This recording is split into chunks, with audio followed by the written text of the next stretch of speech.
Today, 13 of our deceased hostages remain in captivity. They were either murdered on October 7th or murdered in captivity by Hamas monsters. I was hoping to stand up here today and tell you we received the remains of one or all of our 13 murdered hostages last night who would have been identified by now, but instead I stand here to tell you something different. Last night, Israel received the remains of a deceased hostage from Gaza, and following the identification process, it was determined the partial remains belong to Ofir Tzarfati, a 27-year-old who was murdered in Hamas captivity after being kidnapped from the Nova Music Festival.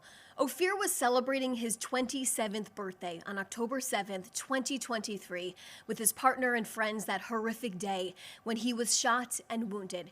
The IDF rescued his body from Gaza in November of 2023, where he was later buried in Israel by his family.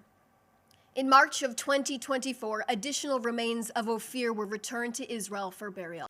I can confirm to you today that Hamas dug a hole in the ground yesterday, placed the partial remains of Ofir inside of it, covered it back up with dirt, and handed it over to the Red Cross. The IDF caught the entire sequence of events on a military drone. The Prime Minister ordered a meeting to take place at the IDF headquarters with senior-ranked security officials to discuss the serious repercussions the terror group will now face.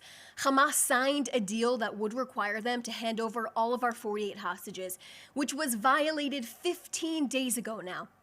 Israel has not only waited patiently during this time, but gave Hamas an opportunity to retrieve and hand over all of our 28 deceased hostages in captivity. We are fully aware and have knowledge that Hamas can locate and retrieve the remains of our 13 deceased hostages that are still in Gaza right now.